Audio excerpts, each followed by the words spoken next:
ঢাকা দক্ষিণের মেয়র জনাব ইশরাক হোসেন হবেন কি হবেন না, তার শপথ গ্রহণ হবে কি হবে না, এগুলো নিয়ে যে সংকট আমরা দেখছি বিভাগীয় আইনি, এগুলো আসলে মূল বিষয় না। আমি দুদিন আগে একটা ভিডিওতে খুব স্পষ্টভাবে প্রেডিক্ট করেছি এবং আমি বলে ফেলেছি, আমি টিভি টক শোতেও তাই বলছি, এটা আদতে এই সরকারের সাথে বিএনপির একটা সংঘাত। সরকার পরিকল্পিতভাবে কাজটা করছে। সরকার সম্ভবত, বা আমরা নিশ্চিতভাবে বলতে পারি এভাবেই, বিএনপি শক্তি পরীক্ষা করতে চাইছে। এটা একটা টেস্ট কেস। সুতরাং এই লড়াইটার দিকে আমাদের দৃষ্টি থাকা দরকার এবং বাংলাদেশের স্বার্থে, ভবিষ্যতের স্বার্থে এই লড়াইয়ের ফলাফল একটা গুরুত্বপূর্ণ নির্ণায়ক ভূমিকা পালন করার সম্ভাবনা আছে। সর্বশেষ যেটা হলো, গতকাল জনাব আসিফ মাহমুদ ফেসবুকে স্ট্যাটাস দিয়েছেন, জনাব ইশরাক কথা বলেছেন ফেসবুকে, এবং জাতীয় নাগরিক পার্টি এনসিপির খুবই গুরুত্বপূর্ণ নেতা জনাব হাসনাত আব্দুল্লাহ মাঠে নেমে গেছেন। মানে আসিফ মাহমুদ তো সরকারের সাথে বিএনপির একটু সমস্যা হচ্ছে, রীতিমতো হুমকির ঢঙে কথা বলছেন হাসনাত আব্দুল্লাহ। মানে আমরা বহুদিন থেকে যে কথাটা বলছিলাম, এই সরকার আর এনসিপি আসলে একই জিনিস, একটা আরেকটার এক্সটেনশন, এতে কোনো সন্দেহের কিছু নেই। যাই হোক, আমরা আসবো সেই জায়গায়। যেন আসিফ মাহমুদ সজীব ভুঁইয়া খুব দীর্ঘ একটা স্ট্যাটাসে অনেকগুলো কারণ দেখিয়েছেন কেন জনাব ইশরাক হোসেনকে শপথ নেওয়ানো যাবে না। 10টা কারণ দেখিয়েছেন, এবং লিগাল অনেক কিছু আছে। লিগাল আলোচনা আমি আসলে ঢুকছি না, কেন ঢুকছি না আমি আসবো সেটা পরে। কিন্তু শেষ অংশে তিনি যা বলেছেন, এই জায়গাটা সবচেয়ে ইম্পর্টেন্ট। আসিফ মাহমুদ বলছেন, যথাযথ প্রক্রিয়া অনুসরণ না করে এবং দায়ের জোরে আদায় করার উদ্দেশ্যেই নগর ভবন বন্ধ করে মহানগর বিএনপি এই আন্দোলন চালাচ্ছে। ফলে সিটি কর্পোরেশনের দৈনন্দিন কাজ ব্যাহত হওয়া সহ জনদুর্ভোগ সৃষ্টি হয়েছে। এসব জটিলতা নিরসন হলে স্থানীয় সরকার বিভাগের শপথ দিতে কোনো সমস্যা নেই। পোস্টে একটি ছবিও যুক্ত করেছেন, তিনি লিখছেন, ওখানে আমরা দেখেছি যে তার ছবিতে জুতা মারা হচ্ছে, এরকম একটা ছবি। তবে আমার বিরুদ্ধে ইশরাক হোসেনের এই আক্রমণাত্মক ও অপমানজনক কার্যক্রমের কোনো কারণ খুঁজে পেলাম না।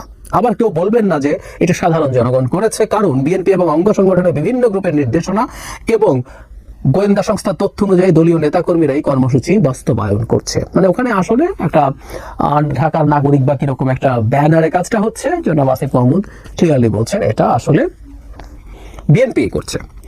ইশরাক হোসেন এর একটা স্ট্যাটাস দিয়েছেন, তিনি খুব খোলামেলা যে কথাগুলো বলেছেন আমি একটু পড়ি, এটা খুবই খুবই ইম্পর্টেন্ট।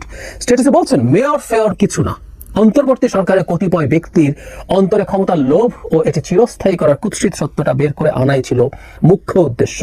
অনেক সমালোচনা মাথা পেতে নিয়েছি, পিতামাতা ভুলে গালিগালাজও চুপ করে সহ্য করে গিয়েছি, কারণ একটাই, এদের চেহারা উন্মোচন করতে হবে গণতন্ত্রের স্বার্থে, গণতন্ত্রের জনগণের ভোটের অধিকারের স্বার্থে। কোনো কথা চলবে না, যারা নিরপেক্ষতা শুধু বিসর্জন দিয়েছে না, বরং একটি দলের প্রতিনিধির কাজ করছে, তাদের অবিলম্বে পদত্যাগ করতে হবে। তিনি আরো বলেন, এরা হাসিনার মতোই বিচারকদের হুমকি দিয়েছে, নির্বাচন কমিশনকে চ্যালেঞ্জ করেছে, উচ্চ আদালতে হস্তক্ষেপ করেছে এবং আমলাতন্ত্রে হাসিনার দোসরদের সঙ্গে নিয়ে লম্বা কুচক্র পরিকল্পনা করেছে।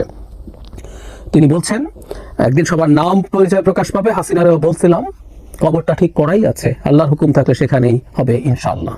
লড়াই শেষ হয় নাই, হয় দাবি আদায় করবো না, আল্লাহ নির্ধারিত স্থানে মাটির নিচে শায়িত হবে। গণতন্ত্রের সঙ্গে, জনগণের ভোটের অধিকারের সঙ্গে এক চুল ছাড় হবে না। আমি গুরুত্বপূর্ণ জিনিসগুলো পড়ে ফেলি। মাঠে নামলেন জনাব হাসনাত আব্দুল্লাহ এনসিপির দুজন মুখ্য সংগঠকের একজন। তিনি বলছেন, আসিফ মাহমুদের রক্তঝরা সংগ্রামের দিন আছে, এখানে তিনি একটা রক্তাক্ত ফেসের ছবি যুক্ত করেছেন। হাসিনা শাহীর গদি কাঁপানো স্লোগান আছে, ফ্যাসিস্ট পতনের বিরচিত ইতিহাস আছে। আবার যদি দেশের প্রয়োজনে দরকার হয়, আসিফ মাহমুদ আবারও রাজপথে আসবে, স্লোগানে কণ্ঠ মিলাবে। হাসনাত বলছেন আরো, তাকে অপদস্থ কইরেন না, অন্যায্যতা চাপিয়ে দিয়েন না, বেইনসাফি কইরেন না। অপদস্থ কইরা রক্ত ঝরায়া পতিত ফ্যাসিস্ট আসিফদের থামাতে পারে নাই, আপনারাও অপরাজনীতি কইরেন না। শুরুতে যে কথাটা বলছিলাম, যারা হাসনাত আব্দুল্লাহ এখানে নামলেন এবং সলিডারিটি দেখালেন আসিফ মাহমুদের সাথে, এবং বিএনপিকে ইন্ডিকেট করছেন শেখ হাসিনার সাথে। শেখ হাসিনা থামাতে পারেনি। এখন যখন হচ্ছে, আমি দেখলাম ফেসবুকে এবার জনাব ইশরাক হোসেন শেখ হাসিনার সময় কি কি করেছেন, গ্রেফতার হয়েছেন, রক্তাক্ত হয়েছেন, কর্মীকে বাঁচাতে গেছেন। আমি প্রায় বলি আসলে, মানে কেউ কেউ মনে করে জুলাই অগাস্টেই বাংলাদেশের সবকিছু ঘটেছে, ইতিহাস হয়েছে, এবং অনেকে ফানও করছেন। অনেক সময় অনেকে যারা আজকে এখানকার ওই অভ্যুত্থানের সামনের সারিতে ছিলেন, তখন আওয়ামী লীগের স্লোগান দিয়ে বেড়াতেন, মুজিবের বন্দনা করে বেড়াতেন, তাই তাদের হয়তো খোঁজ ছিল না। জনাব ইশরাক হোসেন, জনাব সাদেক হোসেন খোকার সন্তান। বাংলাদেশে অনেকেই এই কথাগুলো বলেন যে বিভিন্ন জায়গায় উত্তরাধিকারের রাজনীতি এসে হাজির হচ্ছে, কিন্তু আমরা ইশরাককে দেখেছি সম্ভবত একটা বড় অংশ তিনি দেশের বাইরেও কাটিয়েছেন পড়াশোনার জন্য, কিন্তু নিজে নেতা হয়ে ওঠার চেষ্টা করেছেন। আমরা মাঠে থেকেছেন, কর্মীদের পাশে থেকেছেন, কর্মীদের সাথে লড়াইয়ে থেকেছেন এবং শেখ হাসিনার বিরুদ্ধে লড়াই। সুতরাং যখন হাসনাত আব্দুল্লাহ শেখ হাসিনার বিরুদ্ধে লড়াইয়ের কথা বলেন এবং ইশরাকদেরকে অপরপক্ষ দেখাতে চান, এটা খুব ভুল। বিএনপি তার সর্বশক্তি নিয়ে বছরের পর বছর শেখ হাসিনার বিরুদ্ধে লড়াই করেছেন এবং আমার আর্গুমেন্ট আছে, বলেছি বহুবার, বিএনপি না থাকলে বাংলাদেশ কম্বোডিয়া হয়ে যেত, এই জুলাই আগস্ট আসতো না, নো ওয়ে। আমি দীর্ঘ একটা ভিডিও করেছিলাম অভ্যুত্থানের অল্প কিছুদিন পর, আমি সহসা এই ভিডিওটা আবার হয়তো বলবো, কারণ এই আর্গুমেন্টটা এখন মাথা ছাড়া দিচ্ছে। আবারও বলছি, এটা মানে এই না যে বিএনপি শুদ্ধতম রাজনৈতিক দল, বহুবার বলেছি, না, অনেক স্খলন আছে তাদের ক্ষমতায় থাকা অবস্থায়, ক্ষমতার বাইরে থাকা অবস্থায়। কিন্তু যে কথাটা বলছিলাম যে সরকার যে কাজটা করছে এখন, সরকারের একটা অংশ তারা একটা টেস্ট কেস হিসেবে নিয়েছে এবং এটাই এখন ঝুঁকির ব্যাপার এবং এটাকে আমি একটু আগুন নিয়ে খেলা বলতে পারি। সরকার আসলে আগুন নিয়ে খেলছে। এই যে আইন টাইন দেখাচ্ছে, হাইকোর্ট দেখাচ্ছে, আমরা এতদিন বলতে চাই না, আমি যদি এবার বলি, ডক্টর ইউনূসের বিরুদ্ধে সব মামলা নির্বাহী আদেশে প্রত্যাহার করা হয়েছে। শেখ হাসিনার বিরুদ্ধে যখন 11 মামলা প্রত্যাহার করা হয়েছে নির্বাহী আদেশে, টকশোতে বসে বসে কথা বলেছি। ন্যূনতম একটা বিচারিক প্রক্রিয়া চলতে দিয়ে ডক্টর ইউনূসের বিরুদ্ধে অনেক মামলা ভুয়া ছিল, হয়রানিমূলক ছিল, আমরা জানি, কিন্তু ওইটুকু তর্ক তার হয় নাই। তিনি শেখ হাসিনার মতো করে মামলা প্রত্যাহার করেছেন। শেখ হাসিনাকে আমরা তীব্র সমালোচনা করেছিলাম তিনি ক্ষমতাকে এভাবে ব্যবহার করার কারণে করেছেন। আরো বহু বহু ক্ষেত্রে বাংলাদেশের আইন কানুন কত কি আছে এগুলো আমাদের জানা আছে, প্রসিডিউরাল জায়গা থেকে বলছি। সুতরাং যে হাইকোর্ট এখন যারা বাসিফ দেখাচ্ছেন, সেটা আদতে যারা ইশরাককে, বা আমি ব্রডার সেন্সে যদি বলি, বিএনপির শক্তি পরীক্ষা করার জন্য তারা কাজটা করছেন। কারণ তাদের সামনে এই এজেন্ডা আছে, নির্বাচন যদি তারা পেছাতে চান তখন বিএনপি ঠিক কি করতে পারে, কতটুকু শক্তি প্রদর্শন করতে পারে, সেটার একটা টেস্ট কেস হিসেবে তারা এখন মাঠে আছেন। অথবা অনেক ক্ষেত্রে বিএনপির বেশ কিছু না চাওয়ার কারণে সরকার কিছু কিছু কাজ, বা এনসিপি, বা এভাবে বলা ভালো, পেছনে নাকি অনেক কুশীলব আছে, দু একজন সিরাজুল আলম খানও নাকি আছে, তারা মনে করেছেন বহু ক্ষেত্রে তারা বিএনপির জন্য বেশ কিছু পারে নাই। সুতরাং তারা বিএনপিকে একটা লেসন দিতে চায়, এই শক্তিটা জানিয়ে দিতে চায়, যাতে ভবিষ্যতে বিএনপি তাদের বিরুদ্ধে কোনো না কোনোভাবে লড়াই করতে আসলে হিসেব নিকেশ করে। আমি সিম্পলি ব্যাপারটাকে সেটা মনে করি। জানাব ইশরাকের ফেসবুক স্ট্যাটাসে একই ধরনের ইঙ্গিত আছে। আমি আমার আগের ভিডিওতে আসলে এটাকে ওভাবেই ফ্রেম করার চেষ্টা করছি এবং এখন থেকে সামনে ক্রমাগত এই ঘটনাগুলো ঘটবে। আমরা খেয়াল করেছি খুলনা প্রকৌশল বিশ্ববিদ্যালয় কুয়েটের ভিসিকে সরানো নিয়ে, পরে ইভেন ঢাকা ইউনিভার্সিটির ভিসিকে কেন্দ্র করে মূলত আসলে এই পারস্পরিক পাল্টাপাল্টি শক্তি পরীক্ষার প্রক্সিতে আসলে এগুলো পরিণত হয়েছে। এই লড়াইটাও সেটা খুবই দুর্ভাগ্যজনক, কিন্তু এই লড়াইটা সম্ভবত ইনএভিটেবল ছিল। দুর্ভাগ্যজনক এই কারণে বলছি, বিএনপি বা অন্য সব দল, এনসিপি বা আরো যারা যারা আছেন, এই মুহূর্তে শেখ হাসিনার কোনো লোক এখানে নেই। মূলত যারা আছেন প্রত্যেকে শেখ হাসিনার বিরুদ্ধে লড়াই করা মানুষ। কিন্তু সেটার পরে বাংলাদেশের একটা গণতান্ত্রিক ট্রান্সফরমেশন যেভাবে হওয়ার কথা ছিল, যে রোড ম্যাপ হওয়ার কথা ছিল, সেটা থেকে এই সরকার সরে এসছে পুরোপুরি। এবং ডক্টর ইউনূসকে আমরা ইউফেমিস্টিকলি বলতে পারি ভুল বুঝিয়ে, তাহলে আবার খারাপ লাগে, আমরা শেখ হাসিনাকে বিদ্রুপ করতাম ভুল বুঝিয়ে।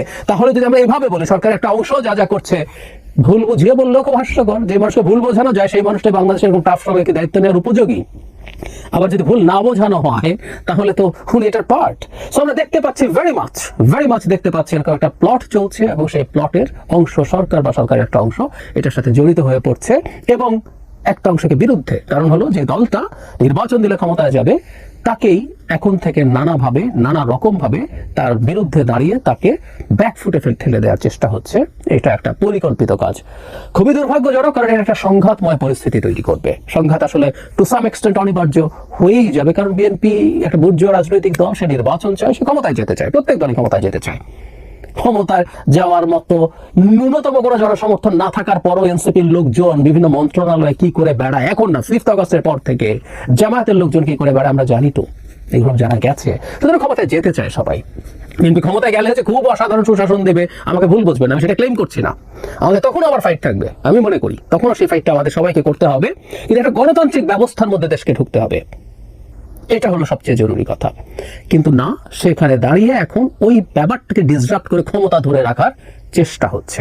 যাদের ন্যূনতম নির্বাচনে কিছু করার মুরদ নাই, তারা যদি এভাবে ক্ষমতায় ধরে রাখতে পারেন তাদের জন্য এটা খুব ভালো ব্যাপার। কারণ বিএনপি যদি ক্ষমতায় আসে ইলেক্টেড হয়ে কোথায় যাবে, প্রভাব প্রতিপত্তি, ডিসি ট্রান্সফার, ওই বিশ্ববিদ্যালয়ের ভিসি যে নিয়োগ করো, ওইখানে সচিব নিয়োগ করো, ট্রান্সফার করো, এইসব ক্ষমতা কোথায় উবে যাবে সেটা তো অনেকে ছাড়তে চাইবেন না, চাইছেন না। ঠিক সেটাই আসলে আমরা দেখতে পাচ্ছি। লড়াইটা সম্ভবত শুরু হয়ে গেল। আমি চাই শুভবুদ্ধির উদয় হোক। শেষ পর্যন্ত আমি ডক্টর ইউনূসের উপরে এই আস্থা রাখতে চাই যে তিনি এই চক্রর সাথে লাইনড হবেন না। এই চক্র যে অনেক বেশি ট্র্যাকশন পাচ্ছে সরকারের ভেতরে, অনেক বেশি গ্রাউন্ড তৈরি করছে, আরো প্রমাণ আছে, আমি সেগুলো নিয়েও কথা বলবো।